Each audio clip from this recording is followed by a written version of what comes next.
चौथ्या आयामध्ये, ती म्हणजे लेया आणि राहेल. दोघंही समजूतदारीने आपला प्रपंच चालवणार. स्त्रियांनी मातांनी ठरवलं ना, त्यांच्यासारखे समजूतदार कोणी नसतं. बिचारे सर्व ॲडजस्ट करून घेतात. आपल्या पतीचे लाड ॲडजस्ट करतात, मग तो व्यसनाधी नाही तरी बिचारे पडदा टाकतात. ते पोरं नालायक निघाले तरी ते म्हणतात खूप चांगले आहे. किती तो कारटा असला तरी ती म्हणती नाही माझा मुलगा खूप चांगला आहे. सर्व ॲडजस्ट करते बिचारी. कसं तरी ती संसाराची नाव या तुफानामध्ये कशी तरी टिकली पाहिजे, यासाठी ते वाटेल ते समजवते करते, वाटेल ते समजवते करते. आणि ह्या दोन त्या स्त्रिया आहेत बघा, लेया आणि राहेल. हा जो याकोब आपण पाहिलं ज्याला आशीर्वाद मिळाले, त्याच्या ह्या पत्नी आहेत दोन्ही. जेव्हा याकोब आपल्या मामाच्या घरी गेला तेव्हा उत्पत्ती 30 अध्यायात आपण वाचूया, वेळ नाही, तेव्हा त्याला त्या दोन मुलीपैकी राहेल आवडली, पसंत पडली आणि तिच्याशी लग्न करावं अशी त्यांनी इच्छा दर्शवली राहेले बरोबर, याकोबाने.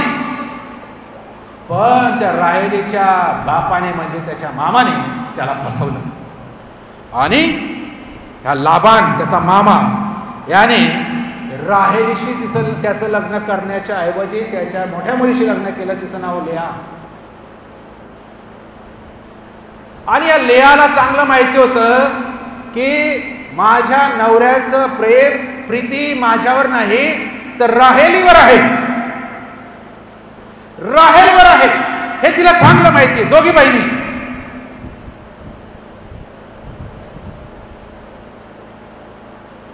ती राहेल मिळावी म्हणून त्यांनी 7 वर्ष मामाच्या गुलामगिऱ्या केल्या. नीट आहे का पोरांना? 7 वर्ष करू नका, ऐका नुसतं. मामाकडे कामं केली, शेरडे मेंढरे राखली.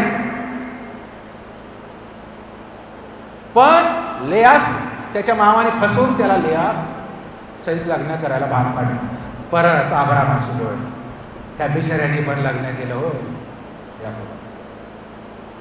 प्रेम दुसरीवर, लग्न भलतीकडेच. तरीही लेया आपला नवरा आपला पती आपल्यावर प्रेम करत नाही हे जाणून देखील ती ऍडजस्ट करत आहे. बघा बरं, तिला लेकरं झाली की आता तरी माझा नवरा माझ्यावर प्रेम करेल, तरी ह्या भाऊचं लक्ष राहेलवरच. परत 7 वर्ष त्याने मामाकडे कामं केली. मामाला लाडीगुडी लावली असेल अजून.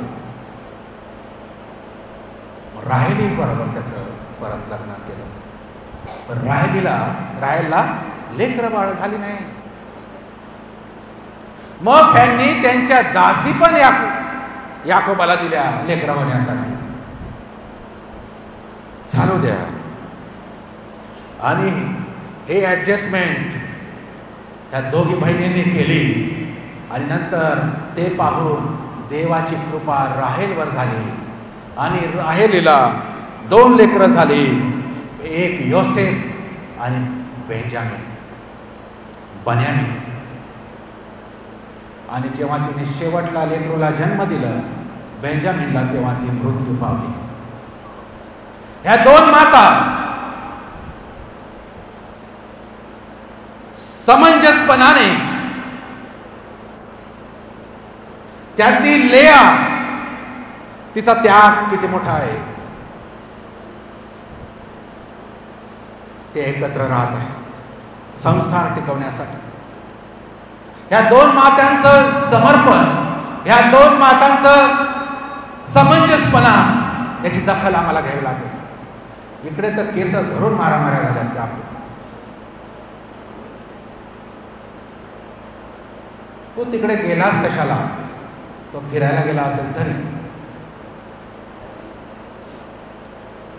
मग तो मुद्दामून गेला.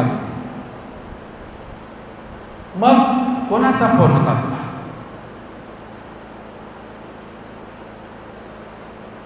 आमचे केस निघून गेले आहेत, टेन्शन. पण ह्या माता बघा, समंजसपणा, एकरूपता, देवाची योजना पूर्ण करण्यासाठी आणि याकोबाद्वारे इस्रायलाचे किती 12 वंश निर्माण झाले आणि ह्यांच्या समंजसपणामुळे याकोबाला इस्रायल म्हणले. केवळ ह्या मातांमुळे. लवकर आपण पुढे जाऊ. एक अशी माता